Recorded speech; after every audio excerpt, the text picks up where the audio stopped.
j'avais une mission importante parce que je devais ramener des photos qui avaient été confiées par Jean-Jacques Fabre à Jean-Yves Terlin quand il a amené son Columbus au port de La Rochelle.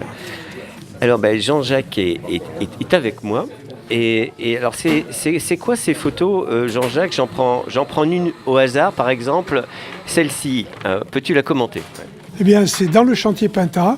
C'est Jean-Yves Terlin et moi-même qui discutons devant son bateau.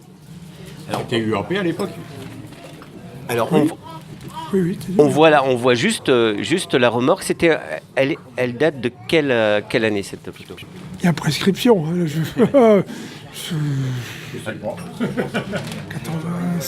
entre 80, aux environs de 85, c'était le premier Vendée Globe.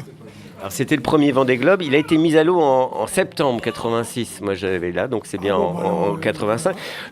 Alors, on a d'autres photos. On voit là le bateau. Donc, pareil, peux-tu commenter cette photo? C'est le bateau sur sa remorque, avec son mât dans le chantier, sur le camion, avant qu'il sorte, pour être mis à l'eau. Donc là, il a une livrée jaune, il a déjà 2 safrans, une quille assez large, on voit le grand mât qui est jaune aussi. Ce bateau, il a été construit au chantier Pinta. Je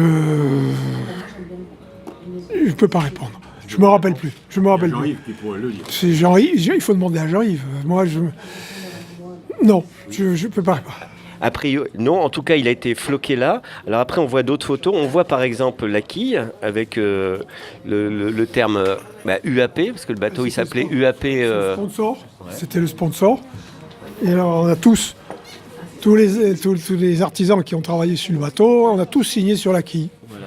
Ils ont dédicacé la quille. Et là, on voit l'appellation du chantier. Fabre Marine. Fabre Marine, c'était ton chantier? Oui, exact. Ouais. Tu l'as créé en quelle année et ça a duré combien de temps? 81. Oui, en 1981. Et nous l'avons vendu en 2002.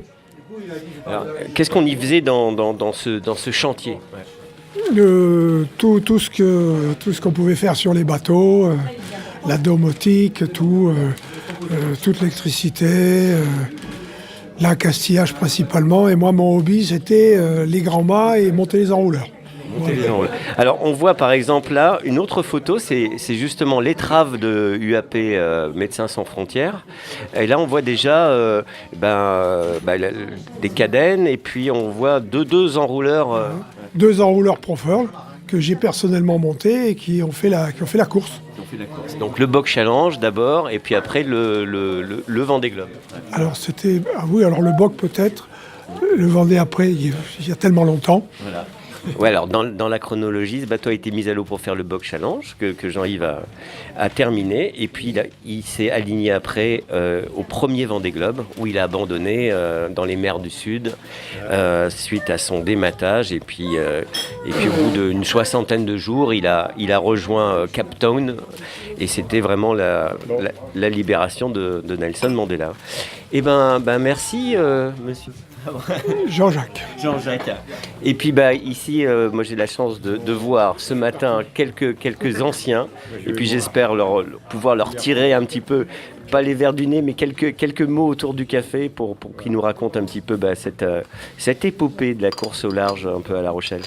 Merci messieurs.